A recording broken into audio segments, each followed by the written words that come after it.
Уважаемый Михаил Ефимович, от имени Государственного собрания ИЛТУМЭН Республики Саха-Якутия, всего депутатского корпуса нашей республики и от себя лично разрешите вас искренне поздравить со славным юбилеем, с 85-летием со дня рождения. Вы пользуетесь большим уважением и почтением многонационального народа Республики Саха-Якутия. Вы являетесь истинным духовным лидером якутского народа.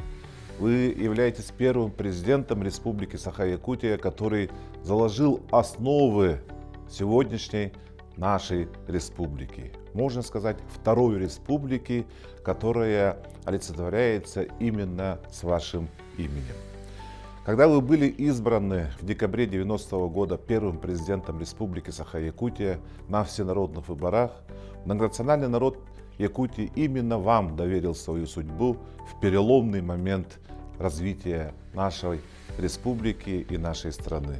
И тогда в очень сложные 90-е годы, благодаря вам, благодаря вашему неустанному, кропотливому, каждодневному труду, были достигнуты фундаментальные результаты во взаимоотношениях с федеральным центром. Именно ваша твердая позиция в отстаивании интересов нашей республики была воплощена в таких документах, как Конституция, основной закон нашей республики, Конституция, основной закон Российской Федерации, Федеративном договоре, который был подписан 31 марта 1992 года. Ну и, конечно же, в фундаментальном документе, касающемся экономических интересов нашей республики, это соглашение о разграничении государственной собственности между Российской Федерацией и Республикой Саха-Якутия, подписанный в 1992 году. Благодаря именно этому документу республике достались такие крупные системообразующие предприятия нашей республики, как Якуталмаз, это современная акционерная компания Алроса, Якутскэнерго, Якутуголь, Якутзолото, Сахателеком и многие-многие предприятия некогда мощного Советского Союза. Республика Саха-Якутия стала обладать действительно большими правами в регулировании вопросов хозяйственной и экономической деятельности на своей территории. Первое. И второе, конечно же, мы стали получать поступления в виде налогов и неналоговых поступлений в бюджет республики от добычи полезных ископаемых нашей республики. Это все благодаря вам.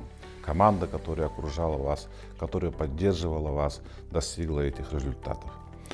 Я хотел бы подчеркнуть также еще фундаментальный документ, подписанный 29 июня в 1995 году. Это договор о разграничении полномочий между федеральным центром и Республикой Саха-Якутия и 15 соглашений к нему. Благодаря этому сформировалась конституционная договорная модель взаимоотношений нашей многонациональной республики с федеральным центром Российской Федерации.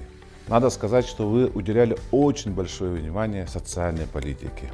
Я помню в те времена, когда непосредственно работал под вашим руководством, и вы всегда пристальное внимание обращали к вопросам образования, здравоохранения, спорта, молодежной политики, культуры, для того, чтобы у нас развивался человеческий капитал Республики Саха-Якутия.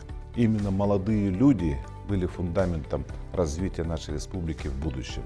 В связи с этим были созданы такие институты, как Департамент по прогнозированию, подготовке и расстановке кадров, который обучал многих наших выпускников общеобразовательных школ в ведущих вузах страны и мира. И эти кадры трудятся у нас в Республике Саха-Якутия и приносят свои результаты.